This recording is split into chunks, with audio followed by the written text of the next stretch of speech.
تواریخ کی کتب میں، سیرت کی کتب میں یہ روایات موجود ہیں کہ اس روئے زمین پر سب سے پہلے پانی ہی پانی تھا، زمین نہیں تھی، خشکی والا کوئی حصہ نہیں تھا۔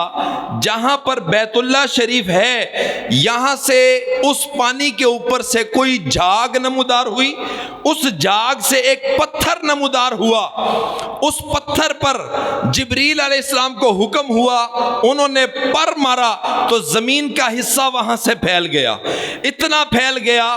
آج جیوگرافی والے بھی کہتے ہیں کہ دنیا میں 70 یا 71% جو ہے وہ پانی ہے، 30 یا 29% جو ہے وہ خشکی والا حصہ ہے، یعنی زمین کا اتنا حصہ پھیل گیا۔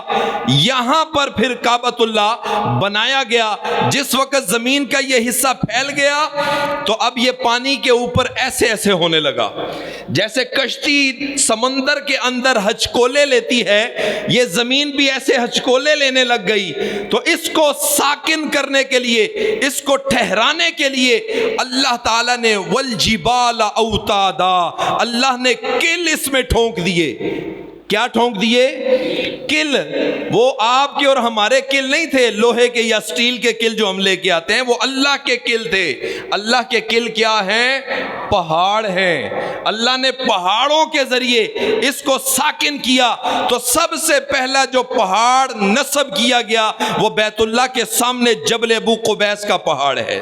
یہ دنیا میں سب سے پہلے یہ پہاڑ آیا، اس کے بعد پھر دیگر پہاڑ آئے، زمین کو قرار حاصل ہو گیا۔ آدم علیہ السلام جب جنت سے دنیا میں آئے، جنت میں تو دیکھا کرتے تھے بیت المعمور کو کہ فرشتے طواف کرتے ہیں، آپ بھی اس طرف رخ کر کے نماز پڑھتے، عبادت کرتے، جو بھی عبادات تھی۔ جب دنیا میں آئے تو اللہ رب العزت کی بارگاہ میں عرض کیا، یا باری تعالیٰ میں کس طرف رخ کر کے نماز پڑھوں؟ اللہ تعالیٰ نے جبریل علیہ السلام کو بھیجا، وہ بنیادیں دکھائی گئیں، وہ جگہ دکھائی گئی۔ تفسیر روح البیان میں آتا ہے کہ آدم علیہ السلام کے زمین پر آنے سے پہلے 2000 سال پہلے فرشتوں نے یہ بیت اللہ شریف جو ہے اس کو تعمیر کیا تھا۔ اب جب آدم علیہ السلام آئے، آپ گئے اپنے ہاتھوں سے اس کو تعمیر کیا۔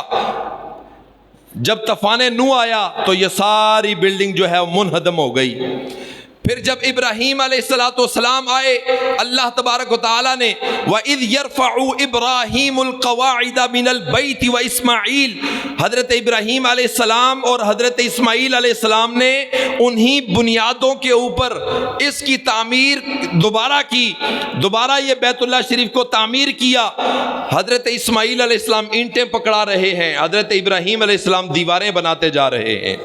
یہ حضرت ابراہیم علیہ السلام اور اسماعیل علیہ السلام کی سنت بھی ہے، اللہ کے گھر کو تعمیر کرنا اور اس کے لیے اینٹیں اٹھا اٹھا کے وہاں پہ رکھنا، یہ ان کی سنت بھی ہے۔ اور جو یہ سنت ادا کرتا ہے تو سمجھ لیجئے کہ آپ ان کی صف میں پیچھے کھڑے ہیں۔ اللہ رب العزت ہمیں بھی یہ سعادتیں عطا فرمائے۔ تو یہ بیت اللہ شریف جو ہے یہ تعمیر ہوا، جب یہ مکمل ہو گیا تو حضرت ابراہیم علیہ السلام عرض کرتے ہیں، یا باری تعالیٰ اب میرے لیے کیا حکم ہے؟ فرمایا وَأَذِّن لِلنَّاسِ فِي الْحَجِّ، فرمایا کہ لوگوں کے لیے، لوگوں کو حج اور عمرے کے لیے بلاؤ، دعوت دو۔ حضرت ابراہیم علیہ السلام عرض کرتے ہیں، یا باری تعالیٰ یہاں پر تو کوئی ہے نہیں، میں آواز کس کو دوں؟ میری آواز کہاں تک جائے گی؟ فرمایا کہ ابراہیم آواز دینا تمہارا کام ہے، تمہاری آواز کو پہنچانا یہ ہمارا کام ہے۔ حضرت ابراہیم علیہ السلام جبل ابو قبیس کے اوپر چڑھے اور لوگوں کو حج اور عمرے کی دعوت دی۔ اللہ تعالیٰ نے وہ آواز زمینوں کی تہوں تک، مشرق سے مغرب تک، شمال سے جنوب تک اللہ تعالیٰ نے وہ آواز پہنچائی، یہاں تک کہ جو عورتیں اس وقت حاملہ تھیں ان کے پیٹوں میں جو بچے تھے ان تک بھی آواز گئی، یہاں تک کہ عالم ارواح میں قیامت تک پیدا ہونے والی جو روحیں تھیں ان تک بھی آواز گئی۔ اور اس آواز کو سن کر، یہ سنیں حج اور عمرہ کرنے والے، یہ کتنی بڑی سعادت ہے، ازلی سعادت ہے۔ اس آواز کو سن کر جس نے آگے سے لبیک کہہ دیا، اللہ تعالیٰ نے اس کے نصیب میں حج اور عمرہ لکھ دیا۔ اللہ اکبر. یعنی حج اور عمرہ کرنے والا یہ کہہ سکتا ہے کہ دنیا میں آنے سے پہلے میری روح جب عالم ارواح میں تھی، ابراہیم علیہ السلام کی آواز پر میری روح نے بھی لبیک کہا تھا. اللہ اکبر. اتنی بڑی سعادت